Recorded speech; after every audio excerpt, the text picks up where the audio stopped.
আনা ফরজ, আবার ঈমান সম্পর্কে ঈমান আনা আলাদা একটা ফরজ। ঈমান সম্পর্কে আবার ঈমান কি? হ্যাঁ, ঈমান সম্পর্কেও আবার ঈমান আছে। ঈমান সম্পর্কে বিস্তারিত জানা এবং সেগুলোকে সম্পূর্ণ সন্দেহপূর্ণ মুক্তভাবে বিশ্বাস পোষণ করা, অটল থাকা, এটা মুমিনের কাজ। ঈমান সম্পর্কে ঈমান আনার কতগুলো দিক আছে, যেমন ঈমান বাড়ে এবং কমে, এটা বিশ্বাস করা। ঈমান দুর্বল হয়, সবল হয়, এটা বিশ্বাস করা। ঈমানের শাখা প্রশাখার উপর বিশ্বাস করা। ঈমানের সর্বোচ্চ স্তর আছে, নিম্নতম স্তর আছে, সেটাকে বিশ্বাস করা। ঈমান আসে আবার বের হয়ে যায়, এটা বিশ্বাস করা। ঈমান নবায়ন হয় আবার ঈমান ধ্বংস হয়, এটা বিশ্বাস করা। এগুলো সবই ঈমানের উপর ঈমান আনার ফরজের বিভিন্ন দিক। আমরা প্রথমে ঈমানের পরিচয় জেনে নিই। একটা প্রসিদ্ধ হাদিস আপনাদের জানা আছে, জিবরাইল আলাইহিস সালাতু ওয়াস সালাম মানুষের রূপ ধারণ করে সাহাবীদের সামনে আমাদের নবীকে প্রশ্ন করেছিলেন, মাল ঈমান বা আখবিরনি আনিল ঈমান, আমাকে ঈমান সম্পর্কে বলেন। রাসূল সাল্লাল্লাহু আলাইহি ওয়াসাল্লাম সেদিন তাকে ঈমানের পরিচয় দিতে গিয়ে 6টি বিষয় বলেছিলেন। তুমি আল্লাহর উপর বিশ্বাস করবা, ফেরেশতাদের উপর বিশ্বাস করবা, নবী রাসূলদের উপর বিশ্বাস করবা, আসমানি কিতাবের উপর বিশ্বাস করবা, আখিরাতের উপর বিশ্বাস করবা, আর তাকদীরের ভালো মন্দের উপর বিশ্বাস করবা। এই কথা শোনার পর জিবরাইল আলাইহিস সালাম বলেছিলেন, সদাক্তা, আপনি ঠিক বলছেন। তার মানে জিবরাইল আলাইহিস সালাতু ওয়াস সালামের প্রশ্নের উত্তরে আমাদের নবী যে ঈমানের 6টি রুকনের কথা বলেছিলেন এবং এই 6টি রুকন মিলিয়ে ঈমানের পরিচয় তুলে ধরেছিলেন, জিবরাইল বলেছিলেন এটাই হলো ঈমানের সঠিক সংজ্ঞা। এখান থেকে আমরা ঈমানের 6টি রুকন পেলাম। এই যে 6টি রুকন সম্পর্কে সালাফগণ আবার ঈমানের সংজ্ঞাটা ভিন্নভাবে দিয়েছেন, যেটাকে বলা হয় জামে ওয়াল মানে। ব্যাপক অর্থবোধকভাবে এই সংজ্ঞাটা তারা দিয়েছেন। তারা বলেছেন ঈমান সম্পর্কে যে 6টি বিষয় সম্পর্কে বলা হয়েছে, এই 6টি বিষয়কে তাসদীকুম বিল কলব, অন্তর দ্বারা সত্যায়ন করা, সত্য বলে বিশ্বাস করা। ওয়াল ইকরারু বিল লিসান, ঠোঁট আর জিহ্বা দিয়া মুখে এটাকে স্বীকার করা। ওয়াল আমালু বিল আরকান, এবং এই 6টি বিষয়ের যে দাবি, কর্ম, এই কর্মগুলোকে নিজের অঙ্গ প্রত্যঙ্গ দ্বারা বাস্তবায়ন করাকে বলা হয় ঈমান। তার মানে আপনি 6টি বিষয় বিশ্বাস করেছেন, বিশ্বাস করার পরে আপনাকে মুখে এটাকে স্বীকার করতে হবে এবং আমলে এটাকে বাস্তবায়ন করে দেখাতে হবে। ঈমান এই দিকগুলো পূরণ করে যদি আপনি আনতে পারেন, তখন আপনার ঈমান হবে পরিপূর্ণ এবং আপনি একজন পরিপূর্ণ মুমিন বলে গণ্য হবে। একটা প্রশ্ন, ঈমান বাড়ে এবং কমে কিনা? এই প্রশ্ন এর উত্তর 4 মাযহাবের 3 মাযহাবের ইমাম, ইমাম মালিক রাহিমাহুল্লাহ, ইমাম শাফি রাহিমাহুল্লাহ, ইমাম আহমদ বিন হাম্বল রাহিমাহুল্লাহ, সাথে যুক্ত হয়েছেন আহলুল হাদিস আলেমগণ। তাদের মতে ঈমান বাড়ে এবং কমে। এর বিপরীতে গিয়ে হানাফি মাযহাব এবং মুরজিয়া সম্প্রদায়, তাদের মতে ঈমান বাড়েও না, কমেও না, তবে ঈমান সবল এবং দুর্বল হতে পারে।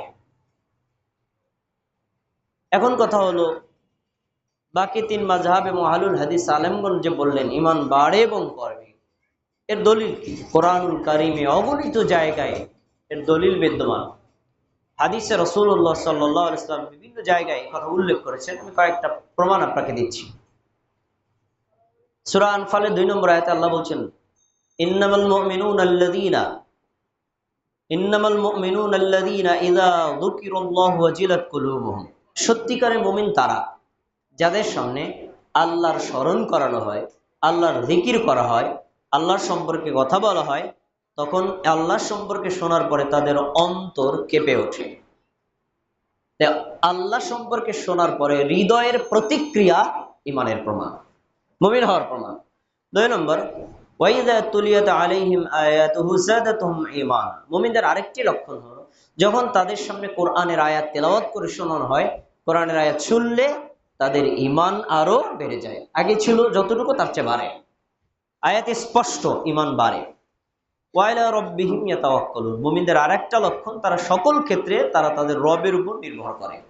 এই আয়াতে মুমিনদের তিনটি লক্ষণ উল্লেখ করা হলো: আল্লাহর কথা শুনলে অন্তর কেঁপে ওঠা, ইমান বেড়ে যাওয়া, আর হলো আল্লাহর উপর নির্ভর করা।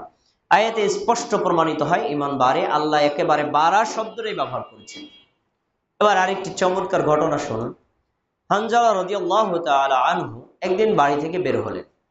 আবু বকর রাদিয়াল্লাহু আনহুর সাথে সাক্ষাৎ। এই ঘটনা বর্ণিত আছে সহিহ মুসলিমে। আবু বকর রাদিয়াল্লাহু আনহু বললেন, হানজালা কেমন আছেন? হানজালা বললেন, হানজালা তো মুনাফিক হয়ে গেছে। আবু বকর রাদিয়াল্লাহু আনহু বললেন, সুবহানাল্লাহ, কিভাবে আপনি মুনাফিক হলেন? তখন তিনি বলছেন, আমি যে মুনাফিক হয়েছি কিভাবে আমি আপনাকে প্রমাণ দেই।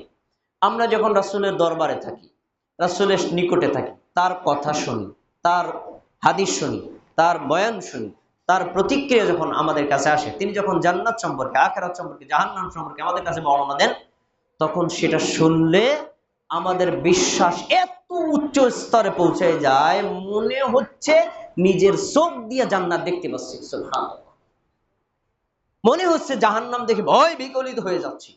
কিন্তু রাসূলের দরবার থেকে যখন আমরা বাড়িতে চলে যাই, আমাদের স্ত্রী, আমাদের সন্তান, আমাদের পরিবার, আমাদের কর্মক্ষেত্র ইত্যাদির সাথে যখন মিশে যাই, তখন ওই যে ইমানের উঁচু স্তর, ইমানের বৃদ্ধির স্তর, আর সেটা থাকে না। তখন আমরা ভুলে যাই, দুনিয়াবি কর্মে মত্ত হয়ে যাই, আমরা সন্তান সন্ততি স্ত্রীদের প্রতি আমরা আকৃষ্ট হয়ে পড়ি। তা এটা তো মুনাফিকের লক্ষণ। রাসূলের দরবারে একরকম, বাইরে গেল ভিন্ন রকম, মুনাফিকের লক্ষণ না। এই জন্য আমি বলছি হানজালা মুনাফিক হয়ে গেছে। আবু বকর রাদিয়াল্লাহু আনহু বলেন, তাহলে তো ওই অবস্থা আমারও, চলো আমরা রাসূলের দরবারে যাই। দুজনেই আল্লাহ রাসূলের কাছে গিয়ে বললেন, আল্লাহ রাসূল, আমাদের এই অবস্থা।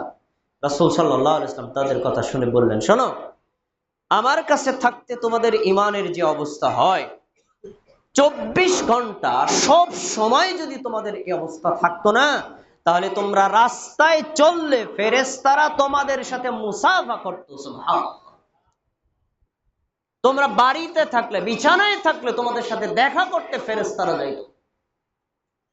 তাহলে হাদিসে কি বোঝা গেল? রাসূল সাল্লাল্লাহু আলাইহি ওয়াসাল্লামের নিকটে থাকতে ঈমান সর্বোচ্চ স্তরে পৌঁছে যায়, ঈমান বাড়ে।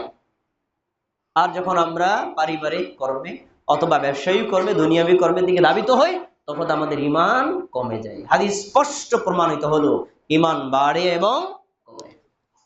এবার হানাফি মাযহাবে যে বলা হয়েছে ঈমান সবল এবং দুর্বল হয়, আসলে সবল দুর্বল বাড়া কমা এটা শব্দ ভিন্ন, অর্থ একই। আমার হাতে একটা লাঠি, এই লাঠির যতটুকু শক্তি আছে আরেকটা লাঠি দেন, শক্তি বাড়বে না কমবে? তার শক্তি বাড়লো কিসে? লাঠির সংখ্যা বাড়ায়। তাহলে ঈমান বাড়লেই তো ঈমান সবল হয়, ঈমান কমলেই তো ঈমান দুর্বল হয়। তাহলে সবল দুর্বল আসলে ঈমান বাড়া কমারই প্রমাণ। অতএব আমরা বলতে পারি ঈমান বৃদ্ধি এবং কমতি এটার উপর বিশ্বাস করা ফরজ। কোরআনে এটা বর্ণিত আছে, হাদিসেও তা বর্ণনা করা আছে। এখন প্রশ্ন হলো,